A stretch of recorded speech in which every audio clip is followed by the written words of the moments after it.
영혼의 밤을 지날 때라고 하는 책이 있습니다. 다이애나 그루버라고 하는 분이 쓴 책입니다. 책의 부제목이 이렇게 되어 있습니다. 우울증을 안고 살아간 믿음의 사람들. 우울증을 안고 살아간 믿음의 사람들. 그루버가 교회 역사에서 소위 위대한 인물로 기억되는 믿음의 사람 7명 이야기를 합니다. 그 7명 중에 이런 사람들이 포함되어 있습니다. 불굴의 종교개혁자 마틴 루터, 미국 인디언 선교의 아버지라고 할 수 있는 데이비드 브레이너드, 교회 역사 속에서 아마 가장 설교를 잘했다고 꼽혀지는 설교의 황태자 찰스 스펄전, 캘커타의 성녀인 마더 테레사, 꺾이지 않는 인권운동가였던 마틴 루터 킹 주니어 목사님, 이런 분들이 포함되어 있습니다. 그루버가 이 책을 통해서 밝히려고 하는 것은 뭐냐면 소위 그런 위대한 신앙인들의 삶의 이면에 세간에는 잘 알려지지 않는 어떤 것들이 있다는 것을 이야기하고 싶었던 것입니다. 바로 이분들이 평생을 씨름했던 영적인 침체 혹은 시련 혹은 우울증의 문제입니다. 모두가 다 하나님의 신실한 사람입니다. 신실한 하나님의 사람이었다라고 하는 것에 대해서는 이견의 여지가 없습니다. 하지만 동시에 이들도 연약한 인간이었던 것입니다. 때로 그래서 극심한 영적인 침체나 우울증에 시달리곤 했었다라고 하는 것이죠. 그루버는 이분들이 한평생 어떻게 그런 영적인 침체와 더불어 살았고 그 가운데서도 여전히 하나님의 위대한 일들을 이루어내었는가라고 하는 이야기들을 담담하게 설명을 합니다. 특별히 이제 신앙과 우울증 사이의 관계에 대해서 굉장히 귀한 통찰을 던져주는 좋은 책이다, 이렇게 생각을 합니다. 여러분, 그렇습니다. 누구나 영혼의 어두운 밤을 지날 수가 있습니다. 신앙이 아무리 좋은 그리스도인이라고 하더라도 이런 영혼의 밤이 자동으로 피해가는 것은 아니라고 하는 것입니다. 아무리 위대한 사역자라고 하더라도 영적인 침체에서 100% 자유로울 수 있는 사람은 아무도 없다는 것이죠. 사소한 영적인 조바심에서부터 시작해서 좀 더 심각한 우울증에 이르기까지 그 정도는 다양할 수 있지만 누구나 그런 힘겨운 구간을 지날 수 있다라고 하는 것입니다. 중요한 것은 그러한 영혼의 밤을 어떻게 우리가 마주 대하느냐라고 하는 문제이겠죠. 그런 구간들을 지나갈 때 우리가 하나님을 어떻게 경험하느냐, 어떤 하나님을 만나느냐라고 하는 것이 중요하겠다 생각을 합니다. 오늘 11절에도 밤이라고 하는 표현이 등장하는데 오늘 11절에서 사도 바울이 맞은 밤도 사실은 그런 종류의 밤이라고 할 수가 있습니다. 문자적으로 밤이 맞습니다. 나이타임이에요. 문자적으로 밤이 맞지만 비유적으로도 사도 바울은 지금 밤을 지나가고 있습니다. 일종의 영혼의 밤이라고 할 수 있는 것이죠. 여러분, 10절 말씀을 보면 이렇게 되어 있었습니다. 큰 분쟁이 생기니 천부장은 바울이 그들에게 찢겨질까 하여 군인을 명하여 내려가 무리 가운데서 빼앗아 가지고 영내로 들어가라 하니라. 지난 몇 주간의 말씀을 기억해 보시면 3차 전동이 끝나고 사도 바울이 예루살렘으로 왔을 때 유대인들에게 큰 오해를 받고 모함을 받게 됩니다. 바로 성전을 더럽혔다라고 하는 모함을 받는 것이죠. 그래서 예루살렘에서 큰 폭동이 일어납니다. 바울이 거의 죽을 뻔한 일이 있었습니다. 로마 군대의 천부장이 군인들을 이끌고 가까스로 이제 유대인들의 손에서 바울을 건져내서 안토니오 성체라고 당시에는 불렀던 그 영내, 성경에서 영내라고 말하는 그 로마 군인들의 이 집결지로, 주둔지로 그를 데리고 갑니다. 그리고 그곳에서 그를 이제 구금하게 되는 것입니다. 오늘 말씀의 직접적인 배경은 뭐냐면 천부장의 주도하에 유대인들의 종교회의, 최고 종교회의라고 할 수 있는 공회, 그러니까 산헤드린 공회가 열린 것입니다. 천부장이 궁금한 거예요. 도대체 왜 유대인들이 이렇게 바울을 죽이려고 하는가? 그래서 유대인들의 최고 법정 기관인 산헤드린 공회를 여러분들이 모이십시오라고 이렇게 이야기를 한 것입니다. 그러니까 공정한 재판을 하라고 한 것이죠. 그런데 회의가 천부장이 기대했던 대로 되지가 않습니다. 그러니까 이성적이고 차분하게 회의를 진행할 것을 기대했는데 결과적으로 놓고 보면 오늘 이제 함께 읽은 말씀입니다. 이 회의가 한마디로 난장판이 됩니다. 그렇죠. 소란스럽게 됩니다. 나중에 바울이 나는 죽은 자의 소망 곧 부활로 말미암아 신문을 받고 있습니다라고 말을 했을 때 유대인들끼리도 싸우게 됩니다. 유대인들끼리도. 왜냐하면 유대인들 안에 여러 분파가 사실 있고 서로 다른 교리적인 신념을 가지고 있었거든요.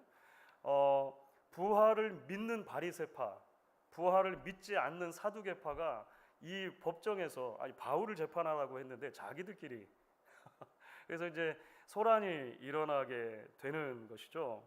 그 와중에 다시 바울의 생명이 위협을 당하는 거예요. 그 와중에 바울의 생명이 다시 위협을 당합니다. 10절 아까 읽었던 말씀에서 바울이 그들에게 찢겨질까 하여 이런 표현이 있었잖아요. ESV 영어 성경에서는 리터럴이 이렇게 옮깁니다. 주어는 천부장이에요. 천부장이 afraid that Paul would be torn to pieces by them. 무슨 말이냐면 바울의 몸이 갈갈이 찢겨질까 하여. 그렇죠. 문자 그대로 하면 사람들이 하도 난동을 피우니까 바울의 몸이 갈갈이 찢겨질까 천부장이 염려할 정도였다는 것입니다. 그래서 다시 한번 바울을 신병 확보해가지고 영내로 들어가게 되는 거예요. 그리고 그 안토니오 성체의 유치장에 다시 이제 가두게 되는 것이죠. 사랑하는 여러분, 영내 유치장에서 또 하룻밤을 보내는 바울의 심정이 어땠겠습니까? 성경이 정확하게 그 부분을 이야기하고 있지는 않습니다만 동족을 사랑하는 마음으로 기회가 될 때마다 정말 피를 토하는 심정으로 유대인들에게 복음을 전했습니다.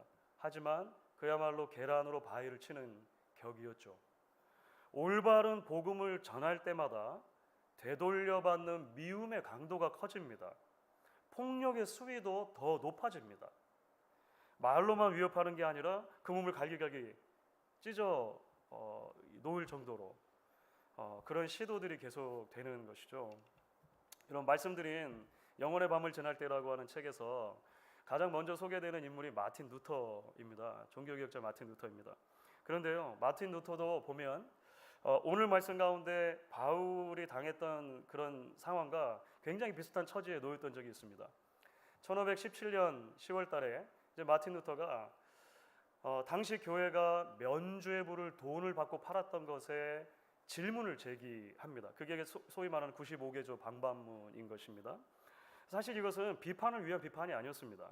그러니까 뒤에서 교회를 욕하면서 궁시렁궁시렁 이렇게 한 게 아니에요. 95개조 방반문을 이렇게 질문의 형태로 누구나 볼 수 있는 것에 그러니까 대자보 같은 거죠. 대자보 이렇게 붙여놓은 것입니다. 정말 평생을 헌신했던 교회를 사랑하기 때문에 질문을 제기한 거예요.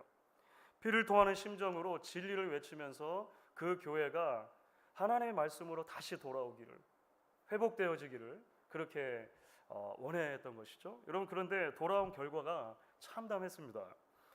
수많은 회의와 이제 모임이 열리게 되고요. 전국 각지에서 마틴 루터의 주장을 반박하는 글들이 막 쏟아져 나오게 돼요. 나중에 교황이 루터를 파면합니다. 그리고 보름스 회의라고 하는 굉장히 중요한 종교 회의가 열리는데 그 회의에서 마틴 루터는 이단으로 지목이 돼요. 루터의 모든 책은 금서가 됩니다. 루터에게 숙식을 제공하는 것만으로도 범죄가 되는 그런 상황이 된 것이죠. 그리고 나서 이제 지명 수배를 내리게 되는데 지명 수배의 조건이 붙습니다. Dead or alive. 루터를 잡아오되 살아서 잡아오든 죽여서 잡아오든 상관없다는 거예요. 굉장히 심각한 상황이죠. 그게 루터에게 돌아온 일이었습니다. 그 의회가 마치고 이제 루터가 집으로 돌아가는 길입니다. 그러니까 다음 날이면 정말로 누구라도 루터를 잡아 죽일 수 있는 상황이 된 거예요. 루터를 사랑하는 친구들이 그를 위장 납치합니다. 밤중에 한밤중에 위장 납치해서 아무도 모르는 성으로 데려가서 그 성에다가 이제 숨겨놓고 그 성에 루터는 10개월 동안을 갇혀있게 돼요. 10개월 동안. 그러니까 오늘 천부장의 손에 의해서 가까스로 목숨을 건진 바울이 안토니오 요새에서 하룻밤을 보내는 장면하고 굉장히 비슷하죠, 사실은. 굉장히 비슷하죠. 당시 루터의 심경이 어땠는가를 보여주는 글들이 남아 있습니다. 루터가 거기에서 10개월을 보내는 동안 마음에 큰 어려움을 겪으면서 친구들에게 편지를 쓰는 내용이에요. 편지를 쓴 내용들이 몇 가지 이렇게 남아 있습니다. 밤새 한숨도 못 잤네. 아직 마음도 편치 않고 나를 위해서 꼭 기도해 주게. 이런 식으로 계속 가다가 이 만성 질환을 견뎌내지 못할 거야. 루터가 한 말이에요. 루터가 난 점점 영적으로 나태하고 무기력하게 식어가고 있네. 정말이지 깜찍하네. 이곳에서 외롭게 썩어가느니 이글거리는 숯불에 타 죽는 게 차라리 낫겠어. 살아도 사는 게 아니야. 우리가 그냥 종교개혁자라고만 알고 있었던 그 루터가 이런 글들을 친구들에게 보냈다는 거예요. 성경에 침묵하고 있긴 하지만 우리는 바울의 심정 또한 헤아려 볼 수 있을 것 같습니다. 바울이 보내는 그 밤도 그야말로 영혼의 어두운 밤이었을 것이라고 하는 것이죠. 지금까지 복음에 빚진 자의 심정, 그거 하나 가지고 달려온 자신의 인생 아마 뒤돌아 보았을 것입니다. 예루살렘을 지나서 로마까지 가려고 했던 자신의 계획이 이제 그냥 이대로 끝나버리는 게 아닌가, 이런 두려움도 생겼을 것입니다. 여러분, 목숨을 겨우 부지하긴 했어요. 하지만 지금 바울은 체포되어져 있는 상태입니다. 체포되어져 있는 상태. 만약에 이 체포가 풀린다 하더라도 유대인들이 자신을 언제라도 죽일 수 있는 상황이라고 하는 거예요. 여러분, 실제로 오늘 읽지는 않았습니다만 12절과 13절을 보면 그 다음 날 아침에 이런 일이 있었다는 거예요. 12절 13절입니다. 여러분 같이 한번 읽어주시면 좋겠습니다. 날이 새매 유대인들이 당을 지어 맹세하되 바울을 죽이기 전에는 먹지도 아니하고 마시지도 아니하겠다고 이같이 동맹한 자가 40여 명이더라. 여러분 놀랍지 않습니까? 바울 죽이겠다고 40명이나 금식 선포. 바울을 죽을 때까지 나는 물도 먹지 않고 음식도 먹. 어떻게 이런 적개심이 가능합니까? 이런 살의가 가능합니까? 생각할수록 진퇴양난이고 사면초가의 신세가 아닐 수 없는 것이죠. 여러분 어떻게 마음이 편합니까? 어떻게 그 밤에 잠을 이룰 수가 있습니까? 그런데 여러분 오늘 말씀을 보시면 바로 그날 밤입니다.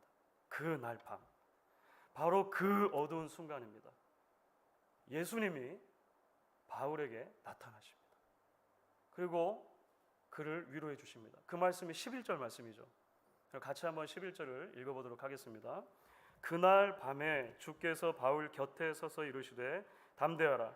내가 예루살렘에서 나의 일을 증언한 것 같이 로마에서도 증언하여야 하리라 하시니라. 가장 필요한 시간에 가장 필요한 위로를 예수님께서 바울에게 주십니다. 곁에 서셨다는 게 무슨 말일까요? 곁에 서셨다. 유대인의 정서를 보면 내 편이 되어주신 것이라고 말할 수 있습니다. 나의 증인이 되어주셨다라고도 말할 수 있겠죠. 염려하지 마라. 염려하지 마라. 내가 내 편이다. 내 곁에 서 있다. 무언으로 확인해 주세요. 그리고는 말씀하십니다. 예루살렘에서 그렇게 했던 것처럼 로마에서도 반드시 나의 일을 증언할 것이다. 무슨 말일까요? 힘들지만 내가 지금 가고 있는 길이 맞는 길인 거야. 그 길을 다 마칠 때까지 나는 절대 너를 떠나지 않을 거야. 왜냐하면 그것이 너를 향해 내가 가지고 있는 계획이기 때문이야. 이렇게 말씀하십니다. 여러분 흥미로운 것은 예수님이 담대하라 이렇게 말씀하신 단어가 있습니다. 담대하라. 헬라어로 따르세이라고 되어 있는데 잊어버리셔도 상관은 없습니다. 담대하라. 근데 왜 굳이 말씀을 드리냐면 신약 성경 전체에서 이 담대하다라고 하는 동사는 늘 담대하라라고 하는 명령형으로만 사용됩니다. 그리고 모든 경우에 있어서 예수님만 이 말씀을 사용하세요. 모든 경우에서 신약 성경에 나오는 이 단어의 용례를 전부 다 종합해 보면 예외가 없습니다. 예외가 없이 인생의 어두운 밤을 지나고 있는 사람들에게 주님께서 나타나셔서 그들을 위로하시고 격려하시고 구원을 선포하시는 대목으로 나와 있습니다. 여러분 사람들이 한 중풍병자를 침상에 누인 채로 예수님께 데려왔던 사건이 있죠. 그때 예수님께서 그 중풍병자에게 말씀하시는 거예요. 작은 자야 안심하라. 내 죄 사함을 받았느니라. 12해를 혈루증으로 앓던 여인이 예수님의 옷자락 만진 사건이 있었죠. 그 여인을 보시며 예수님 말씀하세요. 딸아, 안심하라. 딸세이, 내 믿음이 너를 구원하였다. 한밤중에 배를 타고 제자들이 갈릴리를 건너갈 때 파도가 높아서 고생합니다. 그 한밤중에 예수님이 물 위로 걸어오세요. 그리고 제자들에게 말씀하십니다. 안심하라. 내니 두려워 말라. 잡히시기 전날 제자들과 마지막 만찬을 나누신 뒤에 그날 밤에 두려움과 당혹감에 빠져있는 제자들을 위해 기도해 주시며 예수님이 이렇게 말씀하십니다. 이것을 너희에게 이르는 것은 너희로 내 안에서 평안을 누리게 하려 함이라. 세상에서는 너희가 환난을 당하나 담대하라. 담대하라. 내가 세상을 이기었노라. 이 담대하라, 안심하라라고 하는 말씀이 신약 성경에서 마지막으로 사용된 용례가 바울에게 나타나신 용례입니다. 같은 예수님이 바울에게도 나타나신 것이죠. 주 안에 사랑하는 여러분, 여러분 역시도 오늘 주님께서 주시는 이 위로의 말씀을 들으실 수 있기를 바랍니다. 예수님은 믿음의 사람들이 영혼의 어두운 시간을 지날 때 그것을 쉽게 여기거나 나몰라라 하시는 분이 아니십니다. 예수님 이렇게 말씀하지 않으시죠? 신앙으로 이기면 되지. 크리스찬에게 우울증이 웬 말이냐? 영적인 침체가 웬 말이냐? 예수님 이렇게 먼저 말씀하지 않으십니다. 오히려 영혼의 어두운 시기를 지나는 주의 백성들 곁으로 주님 와주십니다. 그 곁에 서시고 말씀하시는 것이죠. 지금 내가 지나고 있는 길이 어떤 길인지 내가 너무나 잘 안다. 내가 내 편이다. 내게는 너를 위한 분명한 계획이 있다. 다 그것을 이루기 전까지 나는 너를 떠나지 않는다. 주님 지금도 말씀해 주시는 것입니다. 어떠한 어두운 밤도 우리를 향한 하나님 아버지의 사랑에서 우리를 끊을 수 없다. 로마서 8장 말씀처럼 이러한 확신의 말씀을 우리에게 주시는 것입니다. 그런데 여러분, 우리가 여기서 한 걸음 더 나아가 기억해야 할 것이 있습니다. 그것은 연약한 우리들에게 그런 참 위로의 말씀을 주시기 위해 예수님 자신도 사실은 영혼의 밤을 지나셔야만 했다는 것입니다. 여러분, 그런 의미에서 오늘 이 본문의 말씀이 고난주간을 시작하는 우리 종료주일이다 고난주일, 오늘 함께 묵상하게 된 것이 대단히 의미 있다, 그렇게 생각합니다. 여러분, 말씀드린 대로 요한복음 17장 말씀이 있었죠. 세상에서 너희가 환난을 당하나 담대하라. 내가 세상을 이기었노라. 이 말씀을 예수님이 주셨는데요. 사실은 이 말씀을 주셨던 밤이 예수님이 잡히시던 밤입니다. 그러니까 요한복음에서 16장과 17장에 나오는 예수님의 기도의 그 컨텍스트는 다른 복음서로 보면 예수님의 겟세마네 기도가 겹치는 거예요. 예수님의 겟세마네 기도. 제자들에게는 이렇게 말씀하셨지만 사실 예수님의 겟세마네 기도를 기억하지 않으십니까? 그날 그 주님께서는요, 우리가 상상할 수 없을 정도의 영혼의 깊은 밤을 주님이 스스로 지나고 계셨어요. 마가복음 14장 34절을 세 번역으로 읽으면 이렇습니다. 베드로, 요한, 야고보에게 예수님도 이렇게 말씀하셨다는 거예요. 내 마음이 근심에 쌓여 죽을 지경이다. 예수님 말씀하신 겁니다. 내 마음이 근심에 쌓여 죽을 지경이다. 너희는 여기에 머물러서 깨어 있으라. 그리고 주님 기도하시죠. 아버지께 이 십자가의 고난이라고 하는 그 잔을 가능하면 내게서 옮겨 주십시오. 예수님이 하나님 아버지께 간절히 기도하십니다. 하지만 하나님은 독생자의 간절한 기도를 들어주지 않으세요. 들어주실 수가 없는 것이죠. 결국 예수님은 십자가를 지십니다. 그 위에서 철저히 고립되어서 물과 피를 다 쏟아 죽으십니다. 나의 하나님, 어찌하여 나를 버리셨나이까? 예수님 그렇게 십자가 위에서 부르짖으셨는데 아버지께서는 한 말씀도 답을 하지 않으세요. 여러분 궁금하지 않으십니까? 궁금하지 않으십니까? 왜 하나님은 이 순간에는 아들 곁에 서주지가 않으시는 겁니까? 담대하라, 안심하라, 딸세이. 하나님도 아들에게 그렇게 말씀하실 수 있잖아요. 왜 내가 너와 함께한다. 아들이신 예수님께는 하나님께서 한 말씀도 그런 위로의 메시지를 주시지 않느냐고 하는 것입니다. 성경은 분명히 말합니다. 그래야만 죄인들이 구원을 얻을 수 있기 때문에 그렇습니다.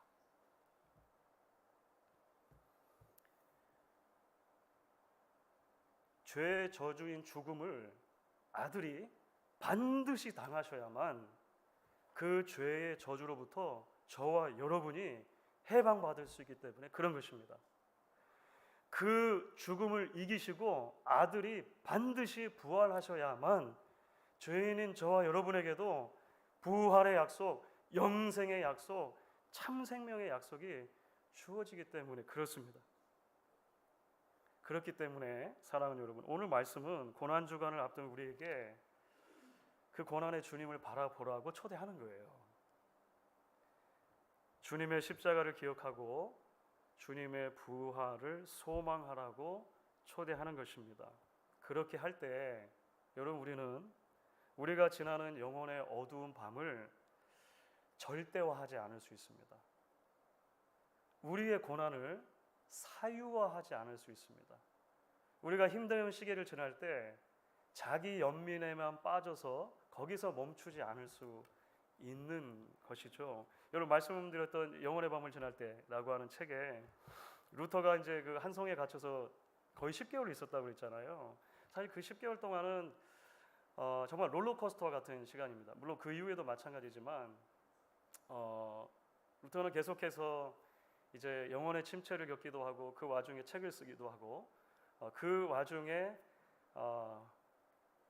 성경을 독일어로 신약 성경이 그때 거의 다 번역이 됩니다. 놀라운 일들도 이제 그때 일어나기도 해요. 그때마다 이제 루터를 붙들어 주었던 루터의 스승의 말이 있다고 해요. 이제 책에 소개가 되더라고요. 저도 이번에 처음 읽었습니다. 루터의 스승이 평소에 이렇게 말씀하셨다는 것입니다. 마틴, 그리스도의 상처를 보게, 부서진 그의 몸에서 흘러나오는 피를 보게나. 그러니까 시선을 자꾸 그리스도의 고난으로 향하도록 스승이 이야기했던 부분이 자꾸 떠올랐다는 거예요. 그래서 마틴 루터가 걸어갔던 사실 이제 믿음의 여정을 보면 자신의 연약함과 한계 속에서 깊은 우울을 경험할 때도 있지만 동시에 이 약속을 붙들고 그리스도를 바라보려고 하는 이 믿음의 결단 사이에서 계속 진자운동을 하게 됩니다. 그래서 육체적으로나 정신적으로나 영적으로 가장 힘겨운 시기를 지나고 있을 때 루터가 우리가 굉장히 잘 알고 있는 한 찬송시를 쓰게 돼요. 내 주는 강한 성이요 방패와 병기 되시니 큰 환난에서 우리를 구하여 내시리로다. 옛 원수 마귀는 이때도 힘을 써 모략과 권세로 무기를 삼으니 천하에 누가 당하랴. 내 힘만 의지할 때는 패할 수밖에 없도다. 힘 있는 장수 나와서 날 대신하여 싸우네. 이 장수 누군가? 주 예수 그리스도 만군의 주로다. 당할 자 누구랴. 이렇게 말합니다. 우리가 잘 아는 찬송가 585장의 1절과 2절이 된 그 루터의 전체 시의 일부가 됩니다. 여러분, 송명희 시인이라고 하는 분 이야기를 한 번쯤은 들어보셨을 것 같아요. 그렇죠? 의사의 실수로 태어날 때부터 소뇌를 손상당하게 됐습니다. 그래서 태어나면서부터 중증 뇌성 마비를 앓았던 이제 그런 자매입니다. 수많은 좌절과 고통의 나날이 다음에 놀랍게 하나님께서 그 영혼을 만나 주시죠. 그리고 하나님께서 그 영혼을 만나 주신 다음에 이러한 몸이지만 이러한 지체 장애를 가지고 있지만 나를 향한 하나님의 분명한 뜻이 있다는 것을 이제 알게 되고 고백하게 돼요. 그러면서 그 이제 문학적인 달란트를 주었는데 이제 많은 글과 이제 시들을 써냅니다. 그래서 이제 이 송명희 시인의 많은 시들이 이 곡조가 붙여져 가지고 저희가 소위 이제 복음송 중에 굉장히 많은 찬양들이 이 송명희 자매의 찬양입니다. 이 송명희 씨가 쓴 주님과 지고 가는 십자가라고 하는 신앙 간증집이 있는데요. 지금 이제 보시는 거 뭐 자세히 다 보이시는 않겠습니다만 지체 장애를 가지고 있는 본인의 손으로 어쨌든 이 시를 쓴 게 이 시집의 맨 전면에 실려 있더라고요. 굉장히 인상적이었습니다. 시의 제목이 주 예수의 고통 생각하면 이런 시예요. 앞부분만 이제 전체를 다 읽지 않고 앞부분만 이제 우리가 읽을 수 있는 것으로 이렇게 풀면 이렇게 됩니다. 주 예수의 고통 생각하면 나의 당하는 아픔을 참을 수 있고 주 예수의 하신 일을 생각할 때에 나의 하는 모든 일이 피곤하지 않으며 주 예수의 낮아지신 모습을 기억하니 높은 데 있는 내 모습이 부끄럽고 주 예수의 맛보신 고난을 느껴볼 때에 내게 있는 고난이 자랑스럽게 보이며 주 예수의 찔리심을 기억을 하면 나를 괴롭게 하는 가시가 괜찮아진다. 이런 내용입니다. 뒤로도 이제 사실 더 내용이 있어요. 십자가의 예수를 만난 한 신실한 신앙인의 고백이고 간증이라 그렇게 생각을 합니다. 주 안에서 사랑하는 여러분, 고난 주간을 우리가 지났는데 이 한 주간 동안 좀 더 깊이 그리스도의 십자가를 묵상할 수 있으면 좋겠습니다. 십자가의 주님이 주시는 참 위로와 참 소망을 발견하며 우리 또한 하나님 앞에 하나님이 기뻐하시는 온전한 신앙의 고백을 드리기로 결단하는 저와 여러분 되실 수 있기를 주의 이름으로 축원하겠습니다. 아멘.